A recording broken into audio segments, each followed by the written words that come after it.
नमस्कार। राष्ट्रीय स्वयंसेवक संघ जयपुर महानगर द्वारा आयोजित इस आभासी सभा में आप सभी का स्वागत है। कोविड महामारी के कारण पूरा विश्व आहत हो रहा है। अनेक परिवारजनों ने इसकी पीड़ा को भोगा है। हम उनके प्रति संवेदना व्यक्त करते हैं। अनेक परिवारजनों ने अपने स्वजनों को खो दिया है। हम उनके प्रति अपनी श्रद्धांजलि अर्पित करते हैं। कोविड महामारी के कारण समाज के सभी वर्गों की आर्थिक गतिविधियां बाधित हो गई है। इस संकट को ध्यान में रखते हुए आर्थिक चुनौतियां एवं समाधान विषय पर व्याख्यान हेतु हमने श्री रवि कुमार जी को आमंत्रित किया है। आपके पास पूरे ग्लोबल का अनुभव है। विश्व में अनेक देशों में आपके व्याख्यान हो चुके हैं। श्री रवि कुमार जी राष्ट्रीय स्वयंसेवक संघ के राष्ट्रीय कार्यकारिणी के सदस्य हैं। आपने 1969 में चेन्नई से बीटेक की उपाधि प्राप्त करने के बाद 5 वर्ष प्रोजेक्ट इंजीनियर के रूप में सेवाएं की। वर्ष 1975 में देश में आपातकाल की घोषणा के बाद आपने आजीवन ब्रह्मचर्य व्रत का पालन कर राष्ट्र सेवा का संकल्प लिया और राष्ट्रीय स्वयंसेवक संघ के प्रचारक के रूप में अपना जीवन प्रारंभ किया। आपने भारत के बाहर विश्व के अनेक देशों में हिंदू स्वयंसेवक संघ के कार्य का विस्तार किया है। आप वैदिक गणित के ज्ञाता हैं। योग एवं हिंदू संस्कृति के विषय में मराठी, अंग्रेजी, कन्नड़ आदि भाषाओं में अनेक पुस्तकों का सृजन किया है। आपसे निवेदन है कि उपस्थित समुदाय को मार्गदर्शन करें। जयपुर के प्रतिष्ठित लोगों के सामने बोलने का अवसर मुझे प्राप्त कराने के लिए आपको धन्यवाद। बहुत चीज़ों में मैं मानता हूँ, मुझसे भी ज़्यादा जानकार रखने वाले हमारे बीच आप लोग उपस्थित हैं। चर्चात्मक हो जाए उस दृष्टि से कुछ विषय आपके सामने रखता हूँ और फिर जब चर्चा होगी तो मैं भी लाभान्वित होऊंगा। कुछ नई बातें सीखने को मिलेगी। यह कोविड के समय जिन लोगों ने भी कोविड वॉरियर बनकर काम किया है उन सबको मैं प्रणाम करता हूं। बहुत बड़ा काम भारत में हुआ है। भारत के बाहर भी हमारे डॉक्टर लोगों ने इंग्लैंड में, अमेरिका में, अफ्रीका खंड में भी भारतीय लोगों की बहुत प्रशंसा हो रही है। उसमें एक हमारी बहन जी है डॉक्टर उमा देवी मंजुनाथ, जो कनेक्टिकट अमेरिका में जिस प्रकार से सेवा किया है, तो मेयर ने उनको बताया कि शहर के 100 प्रतिष्ठित लोग आपके घर के सामने से एक निश्चित तारीख समय पे एक के पीछे एक कार में आएंगे। आपके घर के सामने कार का जो विंडो शील्ड है उसको नीचे करेंगे, आपको एक सल्यूट मारेंगे और फिर आगे निकलेंगे। ऐसे 100 प्रतिष्ठित लोगों ने उस डॉक्टर उमा देवी को सल्यूट किया है। ये बहुत बड़ी बात है। ऐसे ही समाचार अलग अलग देश दुनिया के कोने से मिलता है। इन दिनों में भारत में, भारत के बाहर सेवा इंटरनेशनल में भी बहुत बड़ी मात्रा में भारतीयों की, अभारतीयों की समाज की सेवा की है। वहाँ के प्रधानमंत्री, राष्ट्रपति भी इसको, उनके समझ में भी आई है कि कैसे हम लोग काम करते हैं। इस बीच जब दुनिया के लोगों में प्रारंभिक काल में हाइड्रोक्सी क्लोरोक्विन चाहिए थी, इसका निर्यात करने में जो प्रतिबंध था भारत सरकार ने उसे हटाकर अनेक देशों को हमने दिया। उसमें लगभग 100 देशों को मुफ्त में दिया। यह बहुत बड़ी बात है। बहुत सारे देशों को हमने पीपीई, ग्लव्स, मास्क इत्यादि सामग्रियों को भी हमने भेजकर मदद किया है। फिर जब वैक्सीन हमने तैयार किया तब दुनिया के सामने, वर्ल्ड ट्रेड ऑर्गेनाइजेशन के सामने प्रस्ताव रखा कि जो वैक्सीन हमने तैयार किया है, इसके लिए करोड़ों रुपया, अरबों रुपया खर्चा होने के बाद भी दुनिया से महामारी मिटने तक इसकी जो टेक्निकल नो हाउ जो भी पूछेगा उसको दे देंगे। अपने अपने देश में इसका उत्पादन कर सकता है और अपने देश के लोगों को बचाना चाहिए, इसलिए हम देने के लिए तैयार हैं। हम यह भी अनुरोध करते हैं, बाकी दुनिया में केवल 5 देशों ने दवाई वैक्सीन का उत्पादन किया है, उसमें एक भारत भी है, वे भी हमारे साथ जुड़ जाए। इस प्रस्ताव को जब WTO में रखा कि इंटेलेक्चुअल प्रॉपर्टी राइट्स को हटा देना चाहिए, तो अमेरिका ने और बहुत सारे यूरोप के देशों ने कहा नहीं। बहुत सारे है ना, जिन लोगों ने भी ये तैयार किया था उन्होंने कहा नहीं, इस पे हमने अरबों रुपया खर्चा किया है और ये ऐसे ही दे देंगे, कैसे चलेगा, इसके ऊपर हमको प्रॉफिट कमाना चाहिए, रॉयल्टी हमको चाहिए, हम ही बनाकर उनको देंगे। लेकिन 100 देशों ने भारत के इस प्रश्न का समर्थन किया। अमेरिका के भी बहुत सारे सेनेटर्स जो भारतीय मूल के भी हैं, राजा कृष्णमूर्ति, रो खन्ना, अमी बेरा जैसे लोग, और जो अभारतीय वहां के सेनेटर्स हैं, उन्होंने भी कहा कि जब अमेरिका को हाइड्रोक्सीक्लोरोक्विनिन चाहिए था, भारत ने बिना शर्त दिया के साथ खड़ा रहना चाहिए। ऐसे दुनिया के लोगों ने, अमेरिका के भी सेनेटर्स ने कहा, तो वहां के राष्ट्रपति बिडेन ने तुरंत कह दिया कि हम भी भारत के साथ हैं, जो भी आविष्कार कोविड के संदर्भ में होगा वो बिना शर्त हम बाकी देशों को। कोविड के इस संदर्भ में भी भारत के विश्व में प्रतिष्ठा बढ़ते जा रही है।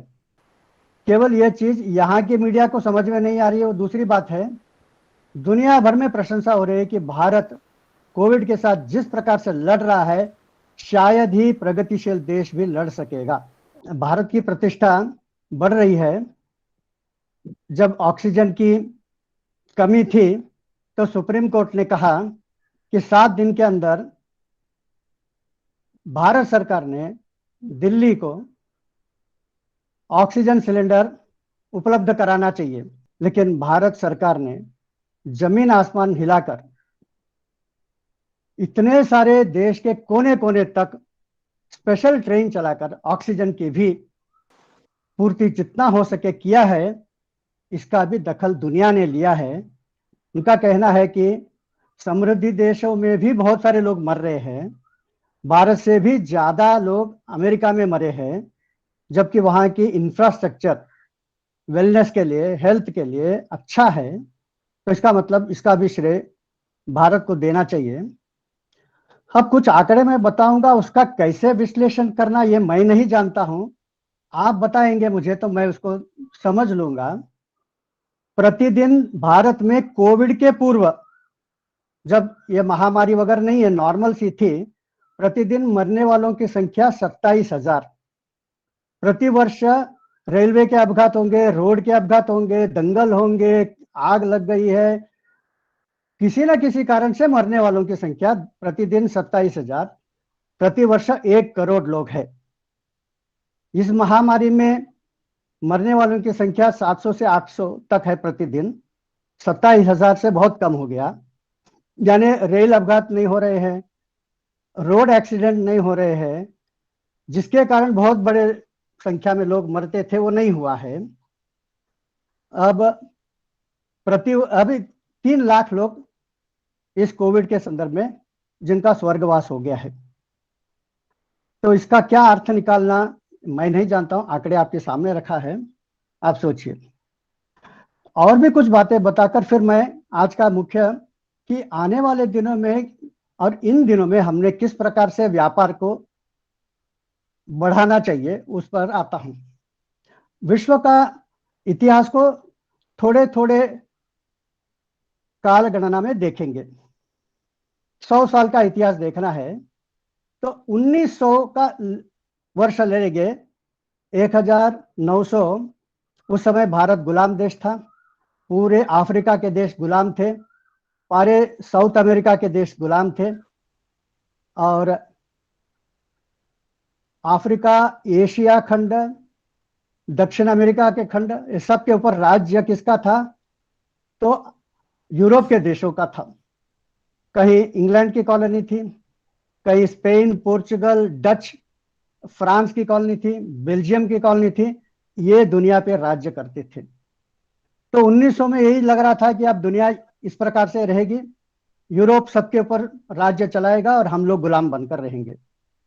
20 साल के बाद 1920 में प्रथम महायुद्ध आया। प्रथम महायुद्ध में तुर्की एक और, तुर्की का ओटोमन साम्राज्य लगभग 400 साल तक राज्य कर रहा था।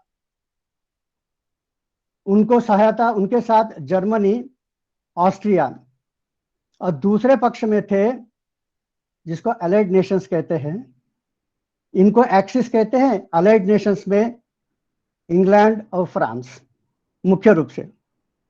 द्वितीय महायुद्ध में लगभग 2 करोड़ लोग मारे गए।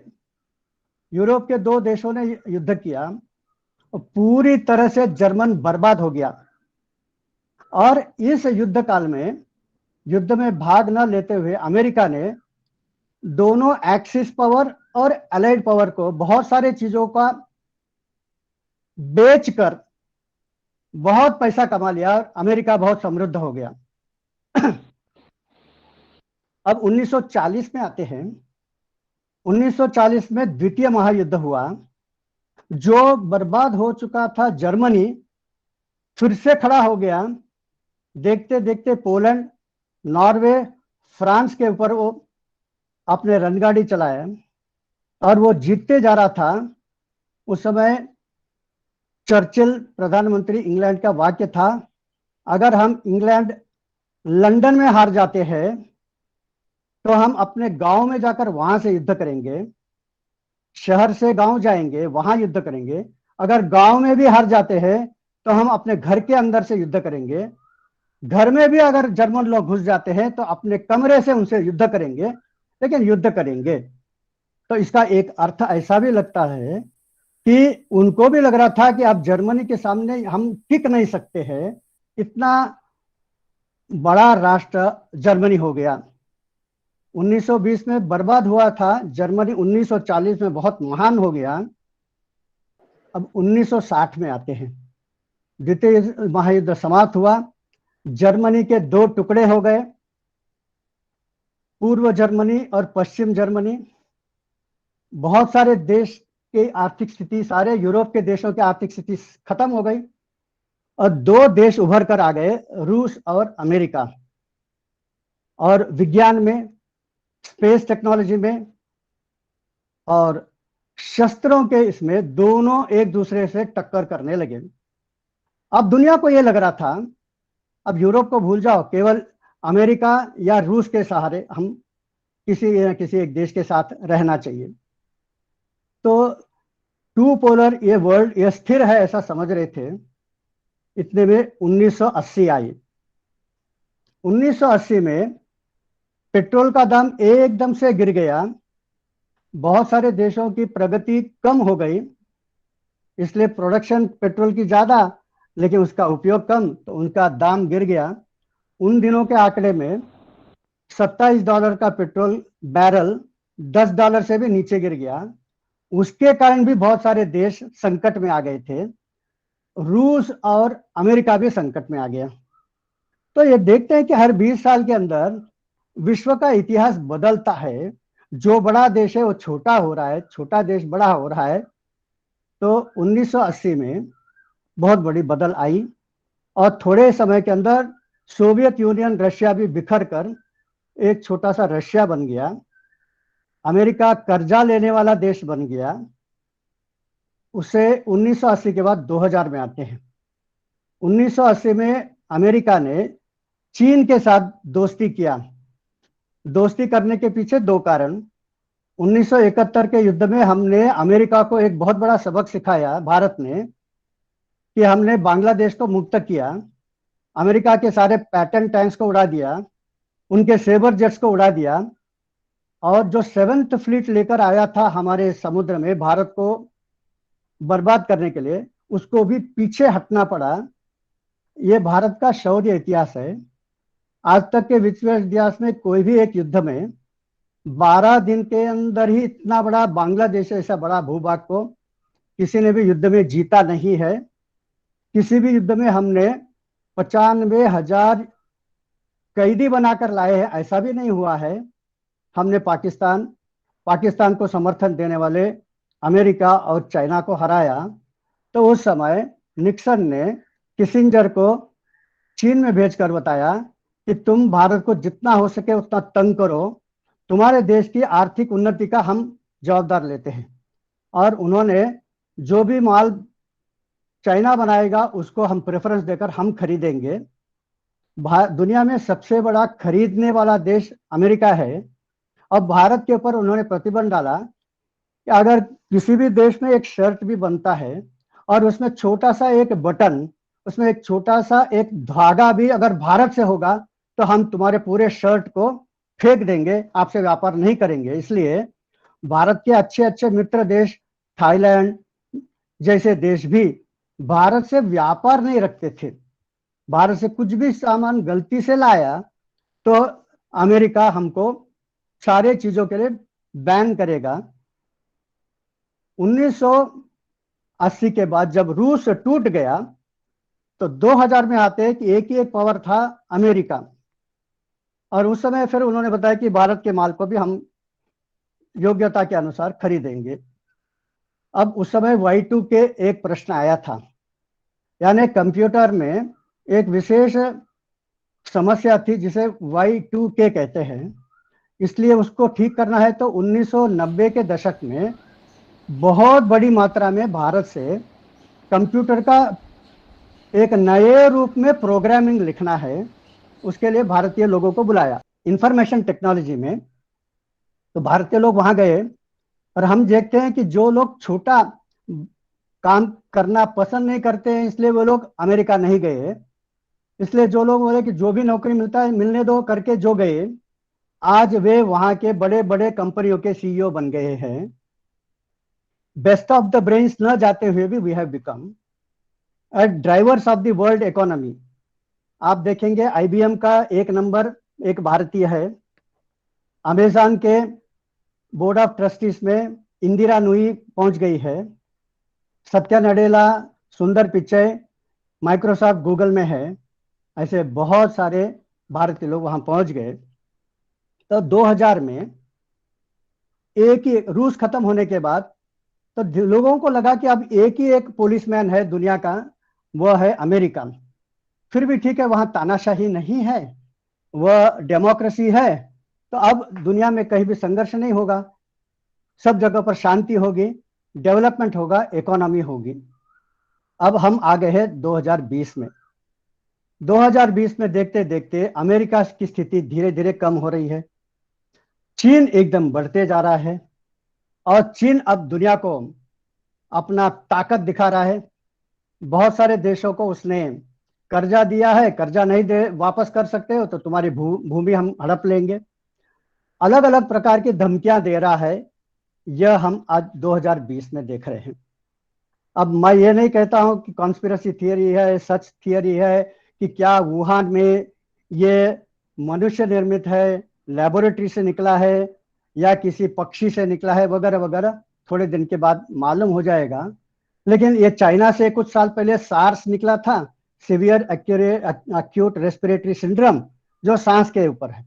और अभी जो निकला है कोविड, यह भी उसी का एक वैरायटी है सार्स का ही। तो यह भी वही उसी वुहान से निकला है। अब इसके पीछे अभी बिडेन सरकार ने भी कहा कि जल्दी से जल्दी इसका पता करो कि ये कहां से और क्यों निकला है। तो सभी दुनिया भर के बुद्धिजीवी लोग इसमें काम कर रहे हैं। तो मैंने दुनिया के इतिहास में देखा कि जो शक्तिशाली 1900 में थे इंग्लैंड और फ्रांस, खत्म हो गए। 1960 में जो रूस और अमेरिका बहुत शक्तिशाली थे वो गिर गए। बीच में जर्मनी गिर गया था, फिर उठा था, फिर गिर गया। ये सब होते रहता है 20 साल में। अब 2040 में क्या होगा, आज के इस पे आप सोचेंगे 1900 के हिसाब से सोचेंगे तो 1920 की कल्पना कोई नहीं कर सकता है।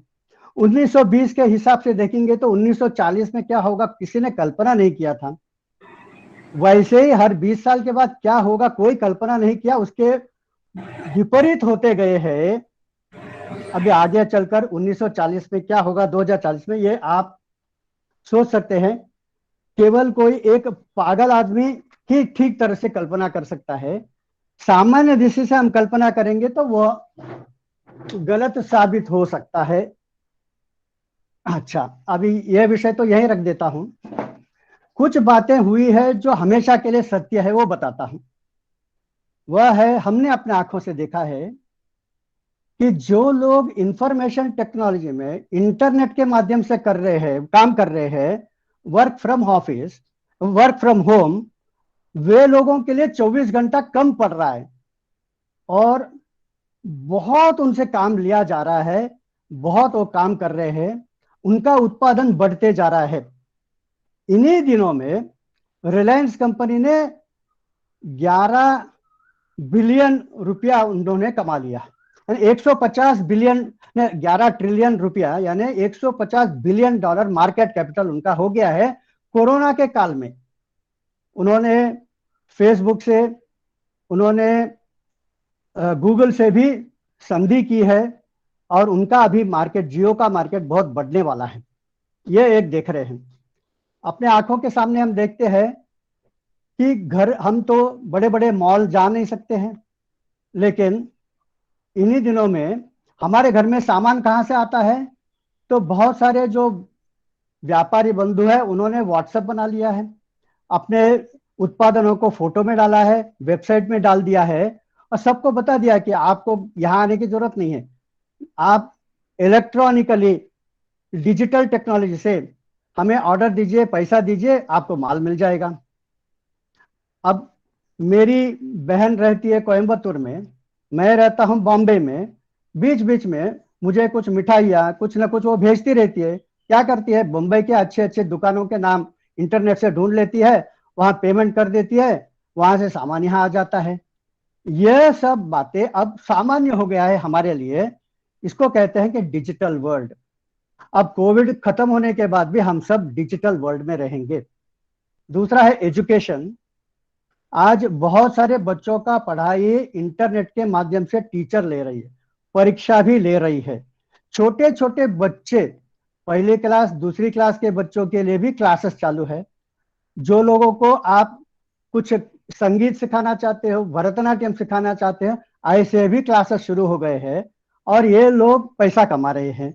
तो इंटरनेट के माध्यम से जो भी धंधा करना चाहता है उसका धंधा बढ़ जा रहा है, बढ़ते जा रहा है, बढ़ते जा रहा है।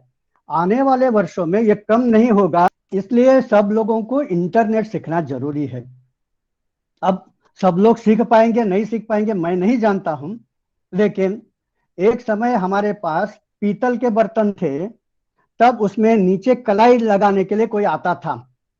लेकिन जब से स्टेनलेस स्टील आ गया तो कलाई लगाने की जरूरत नहीं है। तो वो कलाई वाले क्या करेंगे, क्या करे किए होंगे मुझे नहीं मालूम। जब भी एक नई टेक्नोलॉजी आती है तो उसके कारण कुछ लोगों को नुकसान होता है, लेकिन धीरे धीरे हमको आगे बढ़ना है। तो आने वाले दिनों में क्या क्या टेक्नोलॉजी बदल रहे हैं, इसको हम कह सकते हैं ABCDE। ये क्या है, ये यानी आर्टिफिशियल इंटेलिजेंस। मैं मुंबई, मद्रास में था इन्हीं कोविड के दिनों में, और वहाँ IIT में एक विद्यार्थी ने मुझे वहाँ बुलाया। मैं वहाँ गया, उसने बीटेक IIT मद्रास से किया था, एमटेक के लिए जर्मनी गया, 1-2 साल नौकरी करके वापस आ गया। उसकी आयु अभी 28 साल की है। जिसको कहते हैं 3D प्रिंटर, उसके माध्यम से उसने एक घर बनाया है। यह घर बनाने के लिए कोई कारीगर नहीं चाहिए, कोई भी व्यक्ति नहीं चाहिए, मशीन बनाता है। मशीन में आपने डिजाइन डाल दिया, कितने कमरे चाहिए, कहाँ खिड़की चाहिए, कहाँ इलेक्ट्रिसिटी चाहिए, कहाँ पंखे चाहिए, वो सब बता दिया। तुम्हारे साइज घर का कैसे होना चाहिए, फ्रंट कैसा रहेगा, पीछे कैसे रहेगा, किचन कैसे रहेगा, सब बना के डिजाइन डाल दिया कंप्यूटर में, तो वो बताएगा कि मुझे सीमेंट कितना चाहिए, खिले कितने चाहिए, एल्यूमिनियम कितना चाहिए, स्टील कितना चाहिए, वो सब बिल ऑफ मटेरियल तैयार करके देगा। आपने वो सब सामान एक जगह पर रख दिया तो वो कैमरा से देखते देखते बोलेगा कि हाँ ठीक है, अभी आप घर चले जाइए, 5 दिन के बाद आइए। जब 5 दिन के बाद आते हो, मशीन अकेले ही रात भर दिन भर काम करके एक महल खड़ा कर देता है। यह जो घर बनता है 3D प्रिंटर से, जो भारत का पहला ये विद्यार्थी जिस लड़के ने बनाया है, 28 साल का भारतीय एक, वह सामान्य घर जो बनेगा उससे 30% और मजबूत रहेगा, उससे 30% और सस्ते में बनेगा, और केवल 5 दिन में बनेगा। तो इसका उद्घाटन करने के लिए निर्मला सीतारमन जी इंटरनेट के माध्यम से आईआईटी के प्रोफेसर के और सबके सभा में यह डेमोन्स्ट्रेट करके दिखाया। अब सरकार की भी योजना है कि 2030 तक सब लोगों को, सब परिवार के लिए घर बनाना है। जब तक आप 3D प्रिंटर का उपयोग नहीं करोगे ये सपना ही रह जाएगा। लेकिन 3D प्रिंटर कोरोना के समय में भी काम कर सकता है। आपको ब्रिज बनाना है, आपको रास्ते बनाना है, जो भी बनाना है वो बना के दे सकता है। 3D प्रिंटर चाहिए तो आपको 3D प्रिंटर, ये टेक्नोलॉजी का उपयोग करते हुए आप रेडियो बना सकते हो, ट्रांसिस्टर बना सकते हो, दुनिया का अनेक चीज बना सकते हो, आगे चलकर हवाई जहाज भी बना सकते हो। ये इस विषय में कितने लोग निपुण है। अब ये विषय सामान्य आदमी तो नहीं कर सकता, इसके लिए जो लोग तज्ञ है वही कर सकते हैं। लेकिन आप जानते हो, आप सब राजस्थान के हो, आपने तो पूरे दुनिया में आपका साम्राज्य फैला हुआ है। अब मित्तल जी का कौन नहीं जानता है। मित्तल जी को पूछेंगे कि स्टील कैसे बनाना आपको आता है क्या, तो बोलेंगे मैं कौन सा जानता हूं, मेरे पास इंजीनियर है वो जानता है, मैं तो व्यापारी हूं। मैं लोगों को कैसे जोड़ना और उनके सामर्थ्य का उपयोग करते हुए मेरा फैक्ट्री कैसे चलाना ये जानता हूं। मैं खुद इंजीनियर नहीं बनने की जरूरत है। तो इस प्रकार से आप ऐसे इंजीनियर, ऐसे एक्सपर्ट को हाथ में ले लीजिए। जितने हमारे आईआईटी या बाकी भी इंजीनियरिंग कॉलेज से जो छात्र निकलते हैं, इनके पास इतना तेज दिमाग है कि आप उसका उपयोग करोगे तो दुनिया को बदल सकते हो।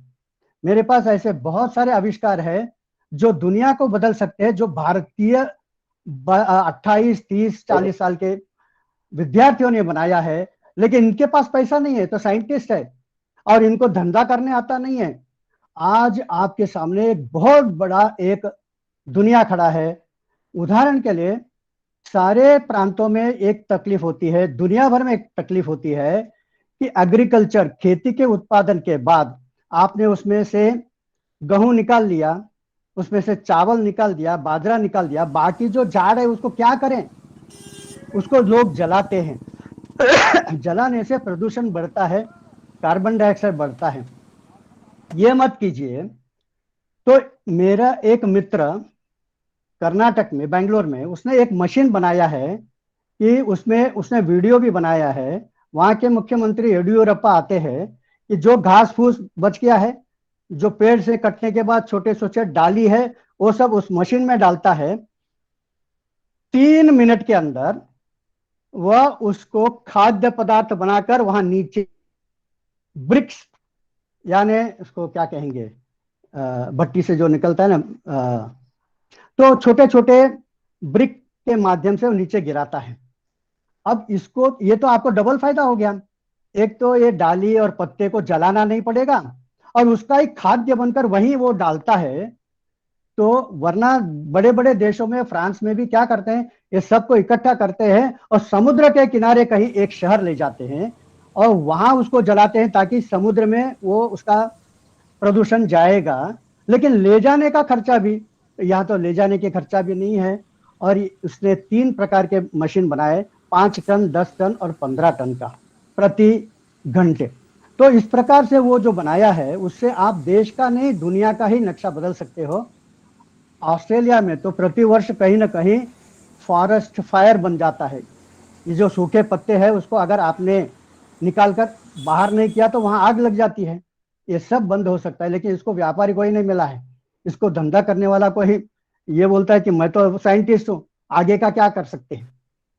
खेती में भी बहुत सारे लोग फल वगैरह उत्पादन करते हैं।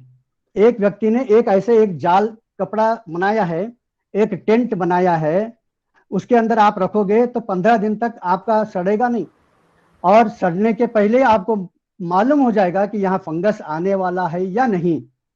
तो इस प्रकार से आर्टिफिशियल इंटेलिजेंस का उपयोग हो रहा है। ए फॉर आर्टिफिशियल इंटेलिजेंस मैंने बताया। फिर बी क्या होता है? B for blockchain. अब ये एक विषय है, इसके ऊपर ज्यादा मैं अभी बोलना नहीं चाहता हूं, लेकिन इसमें बहुत आगे बढ़ सकते हैं। ब्लॉकचेन है।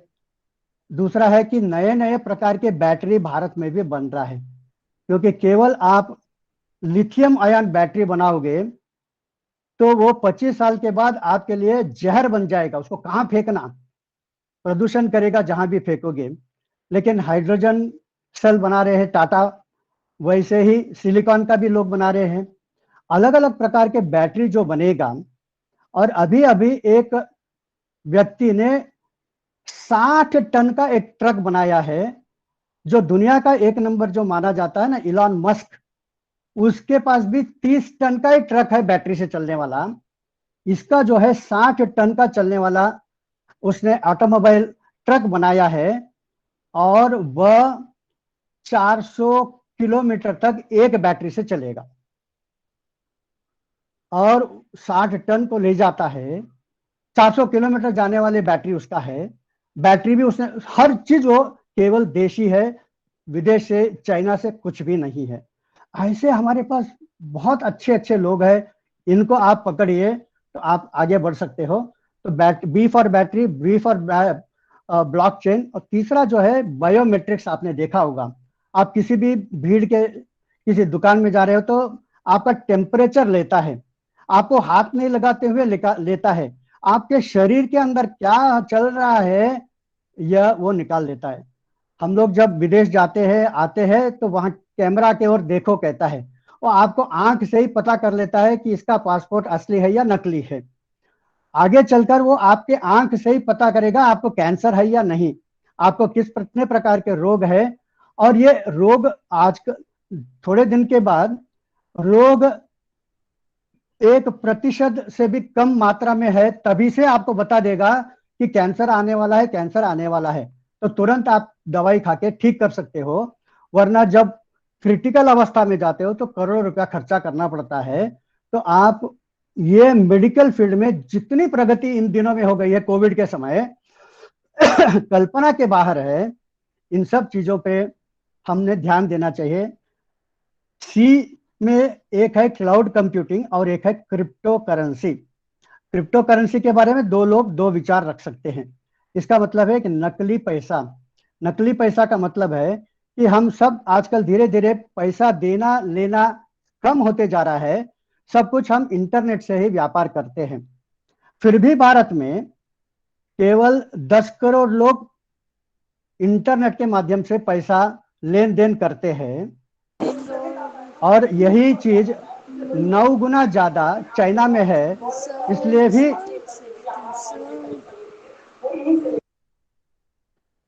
जो देश इंटरनेट के माध्यम से मॉनेटरी ट्रांजैक्शन करेगा वह देश तेजी से आगे बढ़ेगा, क्योंकि उसमें आपको बहुत सारे फायदा मिलता है। मैं इंटरनेट के माध्यम से मेरा टिकटिंग कर सकता हूँ, हवाई जहाज का, रेलवे ट्रेन का। यह ज्यादा अच्छा है देश की प्रगति के लिए। लेकिन एक और आ गया है, वो है क्रिप्टो करेंसी, जो भारत का के जो कुछ नियम है उसको तोड़ते हुए आसमान से आके गिरता है।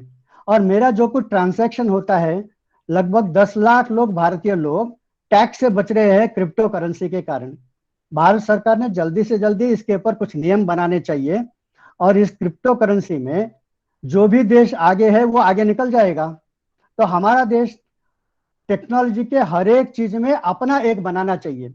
जैसे चाइना ने अपना एक प्लेटफॉर्म खड़ा किया है, वो आपके गूगल को नहीं मानता है, वो आपके फेसबुक को नहीं मानता है, लेकिन उसके जगह पर वो अपने चीजों को लाया है। वो यूट्यूब को नहीं मानता है लेकिन अपने देश का वो सब बनाया है। भारत को भी ये बनाना पड़ेगा। जो भी यूट्यूब बना है, ये सब बनाने वाले तो भारतीय ही होते हैं ना। तो भारतीय लोगों को भारत के अंदर व्यापार करने के लिए एक प्लेटफॉर्म नहीं है। मैंने कुछ आविष्कार किया है, कोई खरीदता नहीं, कोई मुझे मदद नहीं करता है, तो मैं IBM को जाके बेचता हूँ, मैं विदेश में जाकर बेचता हूँ। यह कैसे बंद हो सकता है, सोचना चाहिए। दुनिया भर में आविष्कार करने वालों में भारतीयों की संख्या से ज्यादा है, फिर भी हमारे पास मार्केटिंग की व्यवस्था नहीं है, छोटे छोटे मार्केटिंग करते हैं। हमारे पास एक भी अकाउंट, दुनिया भर के चार्टर्ड अकाउंट में बहुत बड़ी संख्या भारतीय है, लेकिन अर्न्स्ट यंग होगा, डेलोइट होगा, ये सारे जो विदेशी अकाउंटेंसी फर्म्स है, उसके अंदर काम करने वाले बड़े बड़े लोग हमारे ही भारतीय है, लेकिन भारत के नाम पर एक भी अकाउंटिंग फर्म नहीं है। अभी हमें समय मिला है, क्या हम ये सब सोचकर देश को बहुत आगे कर सकते हैं, और यह कैसे हम आगे ले जाएंगे, बताया मैंने। D for digital technology, data mining, और तो डी यानी डिजिटल टेक्नोलॉजी वो मैंने बता दिया, और डेटा माइनिंग। अब ये भी विषय बहुत बड़ा है, इसलिए इसको अभी मैं छुपता नहीं हूँ, लेकिन ये एजुकेशन, हमने देखा है कि एजुकेशन में बहुत बड़ी क्रांति आई है। छोटे छोटे बच्चे भी अब इंटरनेट के माध्यम से जूडो कराटे तक सीख रहे हैं, व्यायाम सीख रहे हैं, योगासन सीख रहे हैं, और अपनी पढ़ाई भी सीख रहे हैं। IIT का कोई एक बहुत बड़ा प्राध्यापक वो कानपुर से भाषण देगा तो गुवाहाटी का विद्यार्थी सुनेगा, कन्याकुमारी का विद्यार्थी सुनेगा। इसके कारण एक बहुत बड़ी फायदा होगा देश भर में। तो ये सब आने वाले दिनों में हमको इसका कैसे उपयोग करना, और सबसे ज्यादा बुद्धिजीवी लोग हमारे देश के इंजीनियरिंग कॉलेज से निकलते हैं, बेचारों को कैसे हम उनके आविष्कारों को एक अच्छा मार्केटिंग कैसे दे सकते हैं, ये सब मैंने बात बताई। अब कुछ विदेश की बातें बताता हूँ। भारत ने 2 प्रकार के रास्ते बनाए हैं, व्यापार के लिए बहुत जरूरी रहता है रास्ता। भारत के अंदर भी बहुत रास्ते बनाए हैं। भारत से श्रीनगर तक जाने वाले ट्रेन के लिए ट्रेन रूट बना रही है, रेलवे गाड़ी बना रही है। श्रीनगर से लेह लद्दाख के लिए सुरंग के माध्यम से रास्ते बना रहे हैं। बॉर्डर में जितने भी है, नैफा, नागालैंड, मेघालय, मणिपुर, त्रिपुरा, वहां सब उन्होंने रास्ते बनाए हैं। तो रास्तों के मामले में बहुत अच्छा किया है। तो इन सब जगह पर व्यापारी वहां जाकर बैठकर व्यापार कर सकेगा।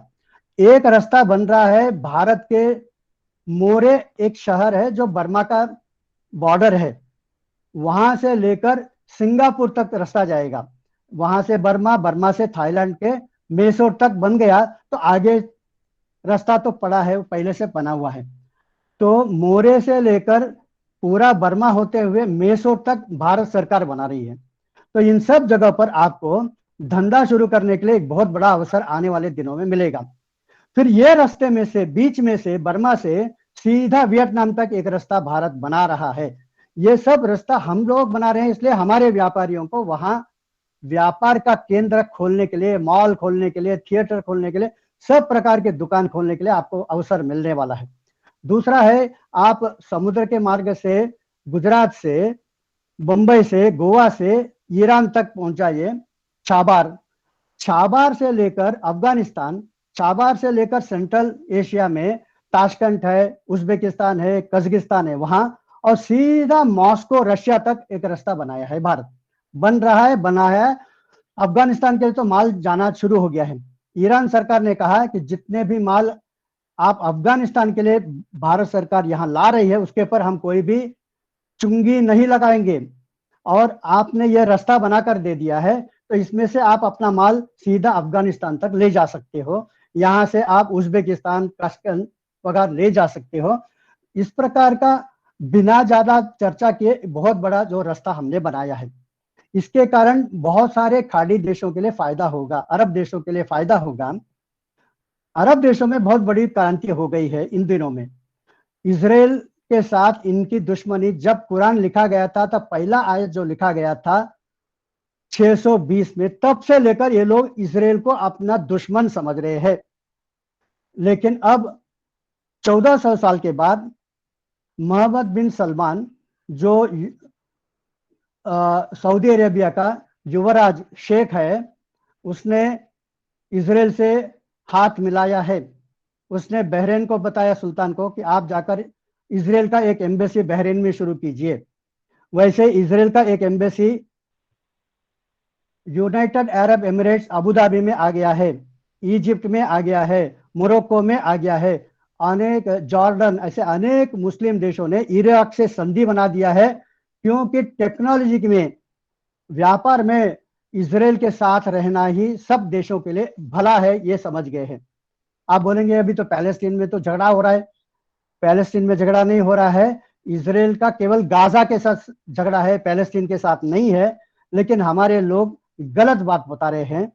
जितने लोग को इजराइल ने मारा है गाजा में, वो कहते हैं कि 250 लोगों को मारा है, ये पूरे 12 दिन के युद्ध में। लेकिन प्रतिदिन मुसलमान मुसलमान को जो मार रहा है, सीरिया में मार रहा है, लेबनान में मार रहा है, बेरूत में मार रहा है, वो इससे कई गुना ज्यादा है, कई गुना ज्यादा मुसलमान मर रहे हैं। उसके बारे में पाकिस्तान को, उसके बारे में भारत के मुसलमानों को चिंता नहीं है। सऊदी अरेबिया यमन के ऊपर रोज घमासान युद्ध करके बॉम्ब में सैकड़ों लोगों को मार रहा है, वो चलेगा। भाई भाई में झगड़ा होता है तो कोई चिंता नहीं, लेकिन इजराइल ने हमको नहीं मारना चाहिए। चलो ठीक है, जब हमने ठेका लिया हमारे लोगों को मारने, बांग्लादेश के 30 लाख लोगों को किसने मारा? उनके मुसलमान बंधुओं ने मारा। बीच में तुम क्यों आते हो? हम तो सक्षम है मारने के लिए, हम मारेंगे उनको, इसलिए हम पर छोड़ दो, शिया सुन्नी को हम मारेंगे। तो ठीक है। तो अभी इजराइल धीरे धीरे अपना व्यापार का केंद्र दुबई में, व्यापार का केंद्र मस्कत में, ये सब शुरू करने वाला है। तो हम लोग पहले से ही वहां बैठे हैं, तो हमारे खाड़ी यानी अरब देशों में भी हमारा व्यापार आगे वाले दिनों में और भी बढ़ सकता है, क्योंकि हमारे लिए इजराइल मित्र देश है। तो इजराइल जो भी वहां करेगा वो भारत को मदद मांगेगा। हमको इंजीनियर, उनके पास उतनी बड़ी जनसंख्या नहीं है, तो उनको इंजीनियर चाहिए, डॉक्टर चाहिए, उनको चार्टर्ड अकाउंटेंट चाहिए, हम दे सकेंगे। इसलिए इस प्रकार के हमने इन दिनों, कोरोना के दिनों में, मैंने व्यक्तिगत अनेक मित्रों को मिलाकर ऐसे अनेक प्लेटफॉर्म खड़े किए हैं। हमारे आज संबंध में यूनाइटेड नेशन के कई बड़े अधिकारी मित्र बन गए हैं, इजराइल के कई लोग हमारे मित्र हैं, अलग अलग देश के बड़े बड़े लोग अब मित्र बने हैं। ये सब केवल कोरोना के कारण मैं कर सका, आप भी बहुत कुछ कर सकते हो। कोरोना में संधि भी, जब भगवान कुछ तकलीफ देता है, उस सिक्के के दूसरे ओर देखोगे तो तुमको बहुत सारे अवसर भी देता है। जो भी आता है वो अच्छे के लिए आता है, यह सोचकर हम सोचें। इन दिनों में जितना इंफ्रास्ट्रक्चर भारत सरकार ने कर डाला है, और मालगाड़ी के लिए अलग ट्रैक बना रहे हैं, ताकि जो पैसेंजर के ट्रेन 4 लाइन है वो पैसेंजर के लिए रहेगा, और 2 अलग ट्रैक रहेंगे केवल मालगाड़ी के लिए। ऐसे बहुत सारे चीज अगर कोरोना नहीं होता तो शायद नहीं हो सकता था, वो अब कर पा रहे हैं। तो मैं यहाँ रुकता हूँ। मैंने थोड़े थोड़े इधर उधर की बातें बताई ही। मैंने पहले ये भी बताया कि 20-20 साल के इतिहास देखेंगे तो आपको पता चलता है कि जो कल्पना भी नहीं कर सकते ये सब बातें हमारे सामने होता है। 1900, 1920, 1940, 1960, 1980, 2000, 2020 सब कुछ बदलते जा रहा है। तो 2020 में जो संभव नहीं है, जो कल्पना नहीं कर सकते हैं, वो 2040 में होने वाला है। अब क्या होगा ये सोचिए। सऊदी अरेबिया में एक लड़का अपने माँ के पास आके बोलता है, माताजी मुझे होमवर्क दिया है, उसमें पूछा गया है कि राम के बारे में 1 पेज लिखकर लेके आओ। अब माँ बेचारी, उसको क्या मालूम कौन राम है, वो तो रहीम को जानती है। लेकिन अब इंटरनेट से माध्यम से वो पढ़ाई सीख रही है, रामायण में राम कौन होता है, महाभारत में भीम कौन होता है, और वो बच्चों को सिखा रही है तेजी से। वहां का एक नया पाठ्यक्रम आया है जिसको कहते हैं 2030, उसका कुछ नाम दिया है। 2030 के अंदर सऊदी अरेबिया को एकदम चकाचक इंग्लैंड जैसे, फ्रांस जैसे बनाना चाहता है, अमेरिका जैसे बनाना चाहता है। तो इसके लिए एक नया पाठ्यक्रम, शिक्षा क्रम आ रहे हैं। वैसे वहाँ का डेवलपमेंट का सब में बदल आ गया है। वहाँ के लड़कियां अब अकेले घर के बाहर जा सकती है, कार चला सकती है, थिएटर में बैठ सकती है, मॉल में जाके सामान खरीद सकती है, बुर्का पहनने की जरूरत नहीं है। ये सब कानून मोहम्मद बिन सलमान और इन दिनों में ये सब अबू धाबी सब जगह पे आया है, एक नया आ रहा है। तो 2040 तक शायद चीन नहीं रहेगा, शायद इस्लाम भी, टेररिस्ट इस्लाम नहीं रहेगा, टेररिज्म भी समाप्त हो सकता है, दूसरा कुछ आ सकता है। तो मैंने अपना कुछ विषय रखा, आप बताइए। आप लोग, मैंने जो बताया यही अंतिम मत समझिए, आपके पास जो विषय है उसको भी आप बता सकते हो। भाई साहब बहुत बहुत आभार। अभिषेक जी तांबी प्रश्नोत्तरी के कार्यक्रम को आगे बढ़ाएं।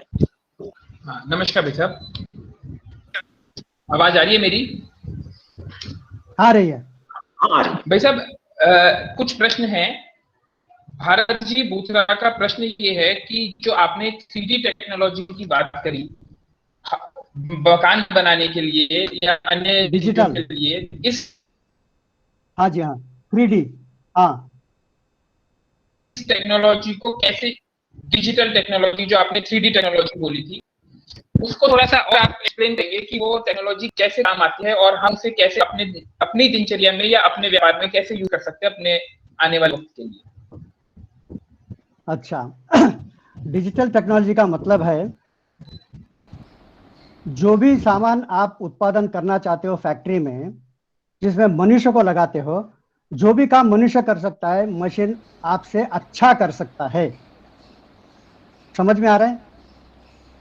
मैं साफ घर का साफ साफ करता हूं, लेकिन अब एक मशीन, मैं कपड़े धोता हूं, मैं बर्तन साफ करता हूं, उसके जगह पर मशीन ला के रख दिया। आपके घर में तो कपड़े धोने का मशीन भी है, वो कर देता है। आपको केवल स्विच ऑन करना है, साबुन रखना है, कपड़े रखना है, बाकी वो सब करके बाहर निकाल देता है। यहाँ तक कि वो उसको सुखा भी देता है। ये हमने देखा है सामान्यतः। इसी प्रकार से 3D है। आपको घर बनाना है कि घर बनाने के लिए आपको किस प्रकार के घर चाहिए वो सब डिजाइन उसके अंदर डाल दोगे, जैसे कपड़े मशीन में डाल दिया वैसे, और फिर आप 5-6 दिन के बाद आओगे तो घर तैयार रहता है। ये मशीन करता है। आप जो काम आप हाथ से करते हो वही चीज वो मशीन करता है। आप जानते हो कि एक समय चप्पल आप बनाते थे तो एक आदमी घर में बैठकर वो चप्पल सिलाता था और आपको देता था। आजकल सारे चप्पल तो मशीन में बनते हैं, वहां तो कोई आदमी नहीं बनाता, केवल आदमी देखता है कि मशीन सब ठीक चल रही क्या। वैसे आप घर में रोटी बनाते हैं, लेकिन आप ब्रेड के कारखाने में जाओगे, जो सुबह हम पाव भाजी का बनाते, पाव खरीदते हैं, वो मशीन बनाता है। तो इस प्रकार से मशीन आर्टिफिशियल इंटेलिजेंस का उपयोग करते हुए, कंप्यूटर का उपयोग करते हुए 3D टेक्नोलॉजी में आप विमान तक बना सकोगे। तो इसलिए यूरोप में क्या है कि उनकी बड़े लिए एक बहुत बड़ी समस्या है कि आदमी मैन पावर नहीं मिलता, इसलिए वो चाइना को देते हैं। अब चाइना से लेना देना बंद हो जाएगा, क्योंकि ये मशीन ही सब कुछ बना देगा, इसलिए उनको चाइना की जरूरत नहीं होगी। इसलिए चाइना की इकोनॉमी ये एक्सपोर्ट पे उसके ऊपर उसके आधारित है। तो चाइना को एक बहुत बड़ा धक्का मिलेगा आर्टिफिशियल इंटेलिजेंस के कारण। और आप जानते हो कि चाइना के शहरों में तो ठीक है, लेकिन गांव में बहुत जबरदस्त वहां गरीबी है, और इसके कारण कब वहां उपद्रव होगा और कब चाइना टूटेगा मालूम नहीं। लेकिन मैं समझता हूं कि इस इंटरनेट के कारण चाइना बहुत जल्दी टूटेगा। यह ऐसा टूटना नहीं चाहिए समझकर सऊदी अरेबिया ने अपने नियम बदल दिए, नहीं तो सऊदी अरेबिया मरने वाला था, वहां सब खत्म होने वाला था। तो उन्होंने अपने आप को, मैं अभी आधुनिक देश के ओर जा रहा हूं, मैं यहाँ सब प्रकार की स्वतंत्रता देने वाला हूं, लोगों में सद्भावना रहे, इसलिए रामायण पढ़ना जरूरी है, उसने अनिवार्य कर दिया है। आप कल्पना भी नहीं कर सकते कि मुस्लिम देश में, कट्टर मुस्लिम देश ने रामायण को आधार माना है अपने बच्चों को नीति की शिक्षा देने के लिए। जिस देश में, भारत में, कुरान पढ़ो, बाइबल पढ़ो और भगवत गीता पढ़ो, इसमें से जो चीज लेना है ले लो, कोई भी एक पुस्तक जरूर लेना चाहिए, ऐसा अनिवार्य करोगे, देश में से टेररिज्म खत्म हो जाएगा और भारत स्वर्ण युग में पहुंच जाएगा। हाँ जी। तो जो मशीन है 3D टेक्नोलॉजी।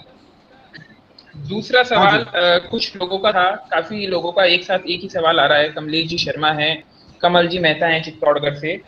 आयुर्वेद और एलोपैथी में एक विषय चल रहा है, इसको अपन अपॉर्चुनिटी की तरह कैसे देख सकते हैं कि हमें हमारे आयुर्वेद जो हमारा ज्ञान है उसको हम आगे कैसे लोगों तक लेके जाएं, और उस पर थोड़ा सा आप विषय पे रोशनी डालिए। अच्छा, देखिए, आप ले जाओगे आपकी भला हो गया, आपको पुण्य मिलेगा, नहीं ले जाओगे तो भी आने वाला है। जो सत्य है वो सत्य है। जैसे आपने देखा होगा कि दुनिया के दो बड़े नेता एक दूसरे से मिलते हैं, कोरोना के आरंभ काल में मिलना भी सोशल डिस्टेंसिंग रख के मिलते थे, तब वो शेक हैंड नहीं करते थे। आपने देखा होगा कि युवराज चार्ल्स प्लेन से उतरता है और वहां कुछ देश के प्रमुख लोग खड़े थे, तो इसने हाथ पहले आगे किया उनको शेक हैंड करने के लिए, और तुरंत हाथ पीछे खींच लिया और नमस्ते किया और फिर आगे बढ़ने लगा। अलग अलग देश के नेता जब मिलते हुए नमस्ते कर रहे हैं, शेक हैंड नहीं कर रहे हैं, ये आपके कारण हुआ है क्या? ये हिंदू संस्कृति की देन आया कहां से? आपने प्रचार नहीं किया इसलिए रोग आया। अगर हमने प्रचार किया होता तो शायद कोविड नहीं आता। प्रकृति भी देखती है कि भाई ये लोग सुधरेंगे कब, ये नहीं सुधर रहे तो मैं सुधार दूंगा इनको। दूसरा है, हम गो रक्षा की बात करते हैं, गो को मां मानते हैं। मालूम है क्या आपको, एक गाय के साथ 1 घंटे के लिए आलिंगन करके उससे बात करने के लिए $200 खर्चा करना पड़ता है अमेरिका में। क्या उससे आपका कोविड दूर होता है? उससे आपका हाइपरटेंशन चले जाता है, उससे आपका कैंसर का निवारण होता है।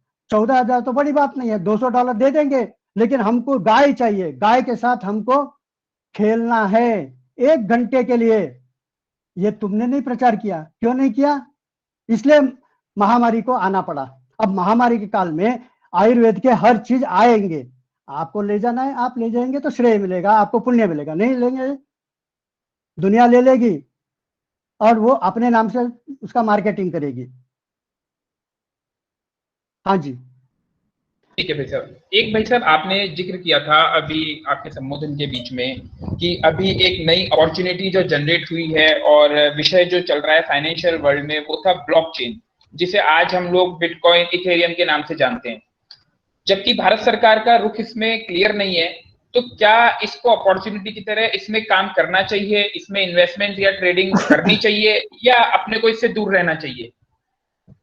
ऐसा है, जब कंप्यूटर आ रहा था तब हमने एक स्लोगन दिया, ऑटोमेशन इज एंटी नेशन। याद है क्या? 70 के बिल्कुल भाई साहब। समय हमने कहा था ऑटोमेशन इज एंटी नेशन। क्या आज आप मानोगे automation is anti nation? Computer का उपयोग नहीं करना चाहिए, आप मानोगे? मुझे एक डिपार्टमेंट बताइए जो भारत सरकार के जितने भी मंत्रिमंडल होंगे, मिनिस्ट्री होंगे, सरकार होंगे, एक कमरा दिखाई जहां कंप्यूटर नहीं है। जो है उसको मानोगे या नहीं मानोगे, ये आपकी मर्जी है। जो टेक्नोलॉजी आ गई है उसको आप कैसे नकार सकते हो? सबसे अच्छा है कि इसके लिए आप नियम बनाइए। नियम बनाओगे तो फिर आज नियम के तोड़कर भी 10 लाख लोग बिट करेंसी में काम कर रहे हैं, व्यापार कर रहे हैं, और इसके कारण आपका स्टेट बैंक डूब जाएगा, आपका मंत्रिमंडल, आपके जो फाइनेंस मिनिस्ट्री है जो आपसे कर लेती है, लेगे नहीं, वो डूब जाएगा। उससे अच्छा है कि आप नियम बनाइए और आप एक प्लेटफॉर्म खड़ा कीजिए क्रिप्टो करेंसी के लिए, और उसमें बाहर के लोग आके खेलने दो, आपको पैसा मिलेगा। बुद्धिमान आदमी टेक्नोलॉजी से लड़ता नहीं है, टेक्नोलॉजी का उपयोग करता है। तो फिर जब तक नियम नहीं बनेंगे और आप क्रिप्टो करेंसी का उपयोग करेंगे तो आपको बोलेंगे कि ये चोर डाकू है। नियम बन जाएंगे तो आप नियम के साथ खेलोगे। तो भारत सरकार के ऊपर अभी भारत सरकार सोच रही है इसके लिए कैसे नियम बनाना है, तो जल्दी वो आ जाएगा। दूसरा भाई साहब, इसी से लिंक सवाल था कि ठीक है, भारत सरकार क्रिप्टो करेंसी पे नियम बनाएगी और हम नई चीजों में जाना चाहेंगे। रिसर्च एंड डेवलपमेंट, R&D, हम हमारे मैन्युफैक्चरिंग सेक्टर में कैसे यूज ले सकते हैं सरकारी तौर पे या प्राइवेट तौर पे? रिसर्च एंड डेवलपमेंट जो हम बोलते हैं, आज इजराइल बहुत आगे है रिसर्च एंड डेवलपमेंट में, चीन बहुत आगे पहुंच रहा है, अमेरिका बहुत आगे है। हम एक आम आदमी की तरह क्या ऐसा कर सकते हैं, या क्या हमें वो चीजों का बेनिफिट मिल सकता है ताकि हम भी उन चीजों को समझें और देश को उन चीजों में लेके जाएं आगे जहां हम सोच नहीं रहे, जबकि दुनिया वहां पे आगे निकल चुकी है? ऐसा है कि हमारे देश में रिसर्च एंड डेवलपमेंट बहुत सारे विद्यार्थियों ने बहुत सारे इंजीनियरिंग कॉलेजेस में करना ही पड़ता है, उनको एक प्रोजेक्ट करना पड़ता है। प्रोजेक्ट में अच्छे अच्छे विचार आते हैं, अच्छे अच्छे, वो प्रोजेक्ट भी करने के बाद उनको नौकरी चाहिए, वो कॉलेज में पास हो गए फिर नौकरी चाहिए, वो निकल के चले जाते हैं। अब विदेश के लोगों ने सोचा है कि भारत के IIT में, भारत के बिट्स पिलानी में, भारत के इंजीनियरिंग कॉलेज में जो विद्यार्थियों ने, जो लाखों की संख्या में, इन्होंने जो भी प्रोजेक्ट रिपोर्ट लिखकर अपने लिए एमटेक कमा लिया है, अपने लिए बीटेक कमा लिया है, अपने लिए पीएचडी कमा लिया है, उसको $1000-2000 देकर खरीद लो और इसको हम लोग यहाँ उसको क्रियान्वित करेंगे और उसको आगे ले जाएंगे। रिसर्च एंड डेवलपमेंट यहाँ हर इंजीनियरिंग कॉलेज में हो रहा है। विद्यार्थी रिसर्च एंड डेवलपमेंट केवल एक सर्टिफिकेट बीटेक एमटेक के लिए किया है, बाद में वो आगे नहीं ले जा सकता क्योंकि उसके पास वो इंफ्रास्ट्रक्चर नहीं है। वो इंफ्रास्ट्रक्चर आप दे दोगे। आप इंजीनियरिंग कॉलेज में जाकर इंजीनियरिंग कॉलेज से बात करो, आईआईटी से बात करो, जो भी इंजीनियरिंग कॉलेज आपके नजदीक है उनसे बात करो कि क्या क्या विषय पर क्या किया है। जरा हम 10 लोग आए हैं, 10 अलग अलग ट्रेड के हैं, कोई मेटल के इसमें है, कोई बैटरी में है, कोई अलग अलग आप व्यापारी लोग आकर जाके एक सभा बनाइए, उनसे जाके बात कीजिए, वो बताएंगे ये है ये है ये है, किस चीज में आपको इंटरेस्ट है, ले लीजिए, उठा लीजिए और वो जो पैसा मांगेंगे उतना दे दीजिए। वो लड़के को भी पार्टनर बना दीजिए, बेचारा उसने किया है। ऐसे हमारे पास बहुत सारे रिसर्च डेवलपमेंट एक स्टेज पे आया है। आप स्केल ऑफ 10 बनाओगे तो स्केल 9 तक कोई नहीं गया, 5 तक कोई गया है, तो 5 से आगे 6, 7, 8 में आप ले जाइए, कर सकते हो आप लोग।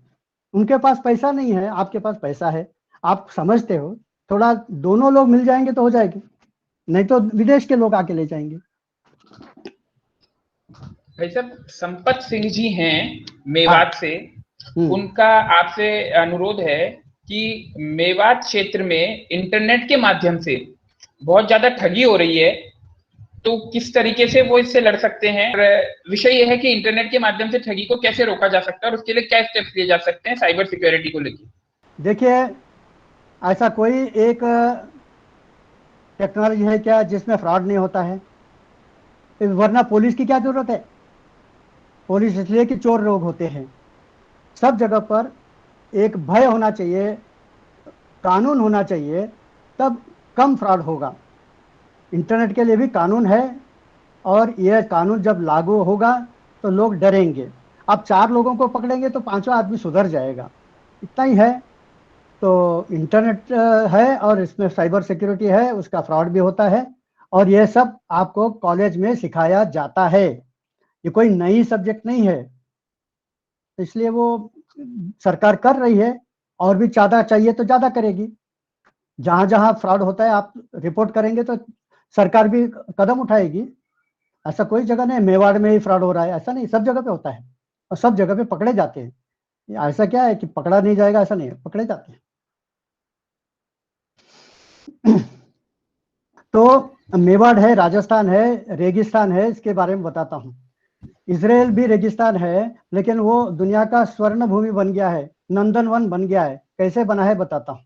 2500 साल पहले बेबीलोनिया ने उनके ऊपर आक्रमण किया था, तो वहां के लोग पलायन के, कोई इराक में गया, कोई ईरान में गया, कोई सऊदी अरेबिया में गया। उन दिनों में इस्लाम तो नहीं था, लेकिन जहां भी गए, कुछ लोग केरल में आए।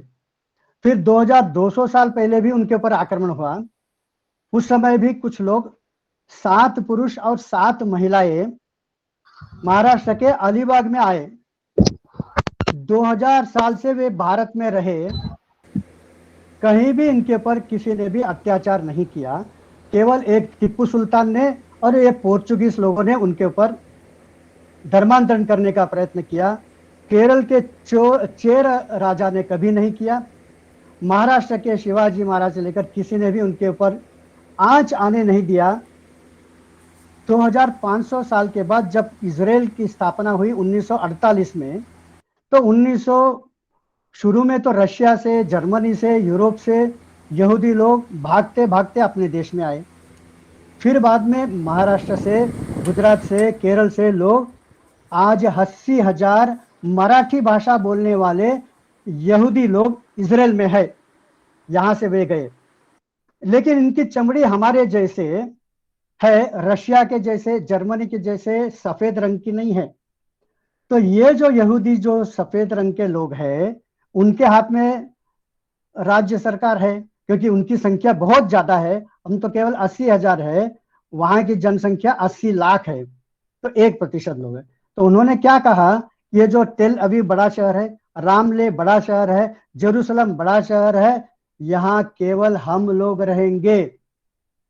आप भारतीय लोग श्वेत वर्णीय नहीं है, आप तो श्यामल रंग के हो, आप दुय्यम दर्जे के हो।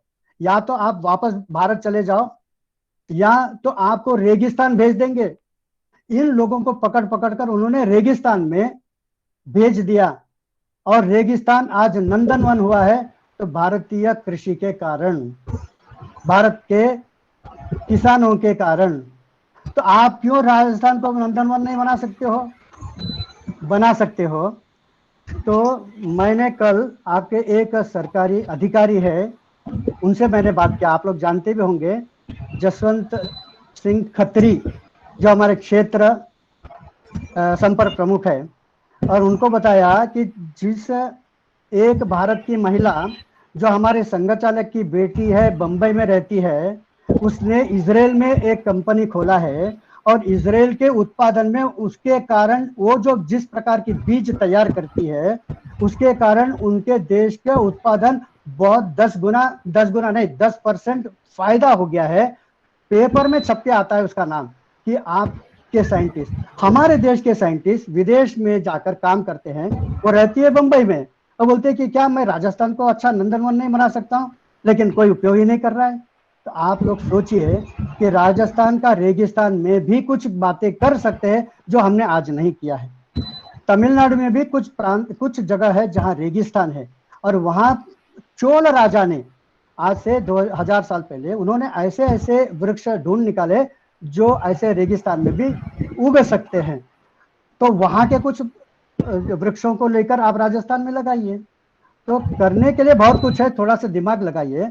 और इंटरनेट के इन दिनों में किसी से भी संबंध बनाना, किसी से भी ज्ञान प्राप्त करना आसान हो गया है। इसलिए राजस्थान का इतिहास हम 20 साल के अंदर बदल सकते हैं। हाँ जी, और कुछ? हाँ भाई साहब घनश्याम जी, मधुसूदन जी और राकेश जी शर्मा का प्रश्न ये है कि बेरोजगारी जो कोरोना से हो गई, उस बेरोजगारी से हम कैसे आगे निपटेंगे। और जो आप टेक्नोलॉजी की बात कर रहे हैं कि टेक्नोलॉजी अपनाइए, तो मशीनीकरण अगर अपनाएंगे तो उससे बेरोजगारी तो और बढ़ जाएगी। मशीनीकरण से आपको बेरोजगारी नहीं बढ़ेगी, आपको अपॉर्चुनिटीज और बढ़ेगी, आपका उत्पादन और बढ़ेगा और आप दुनिया को मुट्ठी में कर सकते हो। आपका उत्पादन का दर, उसका जो स्तर है और बढ़ेगा, तो दुनिया भर के लोग खरीदेंगे।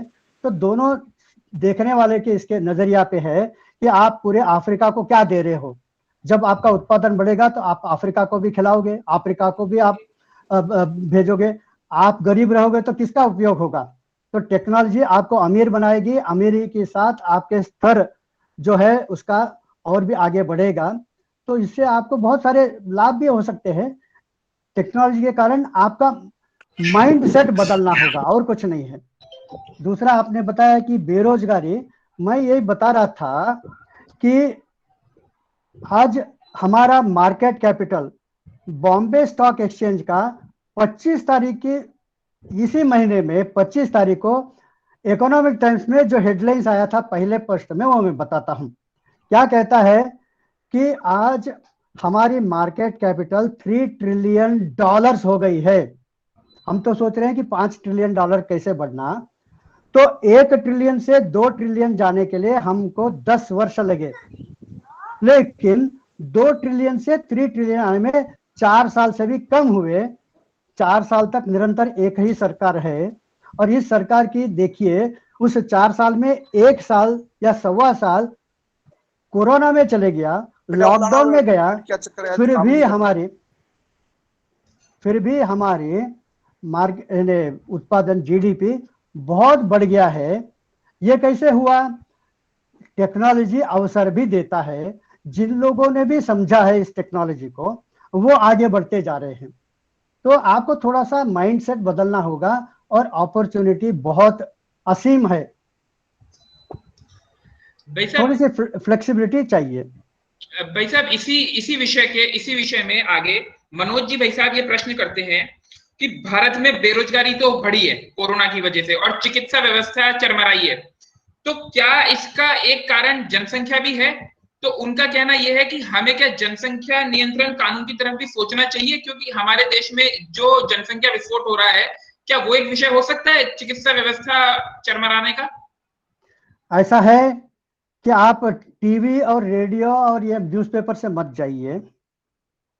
मैंने आपको पहले भी बताया कि प्रतिदिन मरने वालों की संख्या घट गई है, ये आप मानते हो कि नहीं?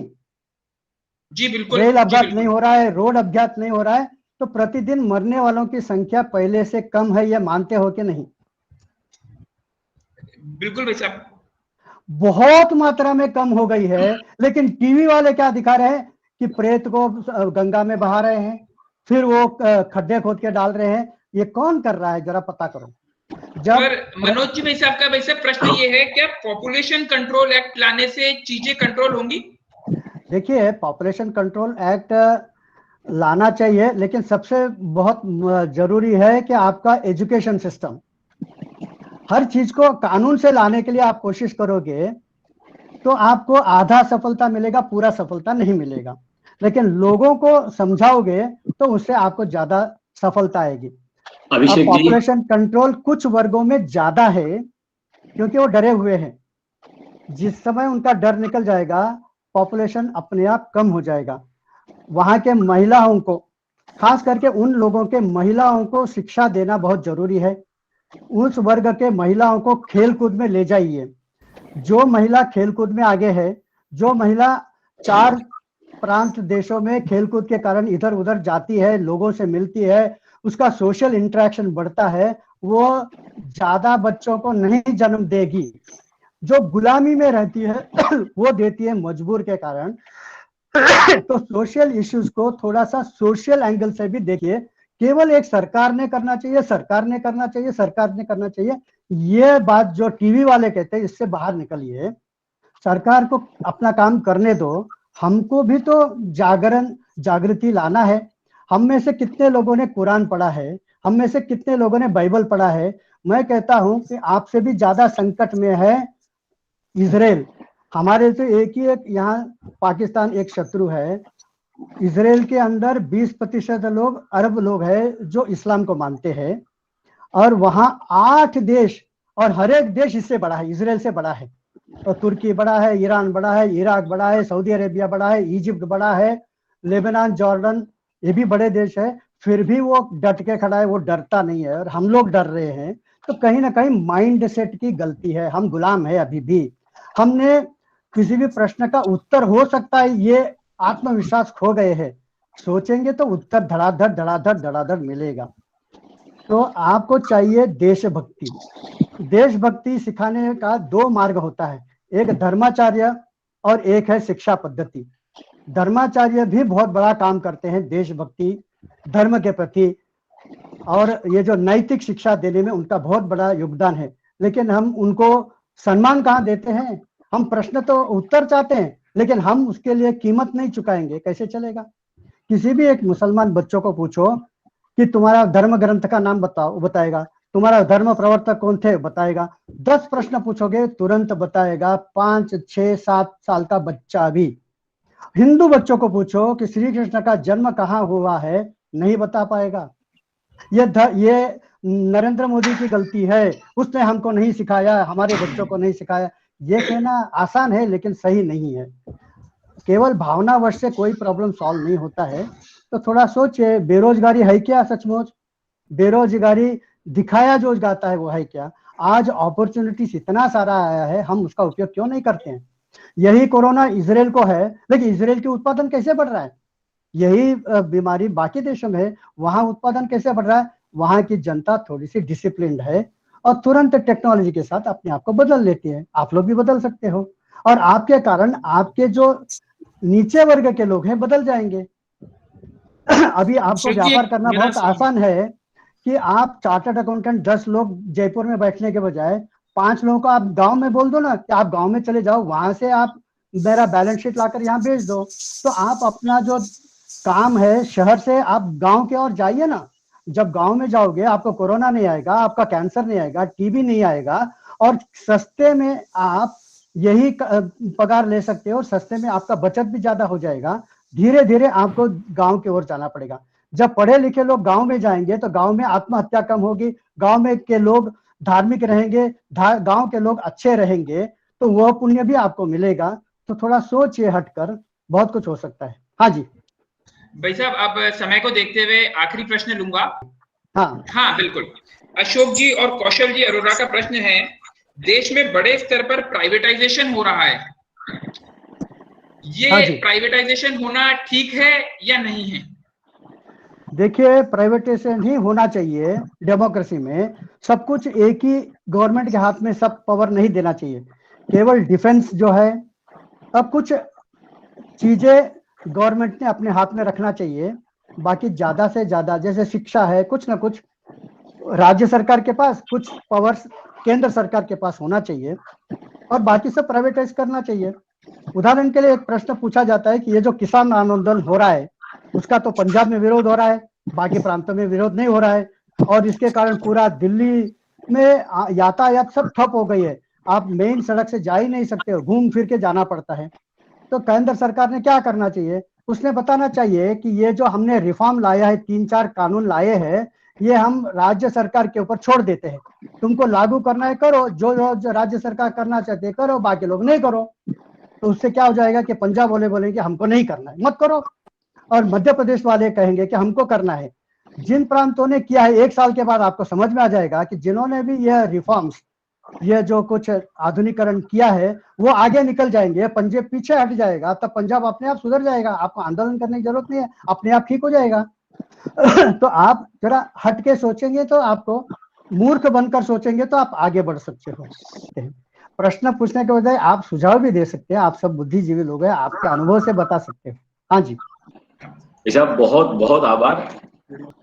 अभी अपने विमल जी साहब कल्याण मंत्र कराएं, उससे पहले मैं हमारे महेंद्र जी साहब हैं सेवा लघु उद्योग भारती, सबका आभार आप व्यक्त कर लीजिए।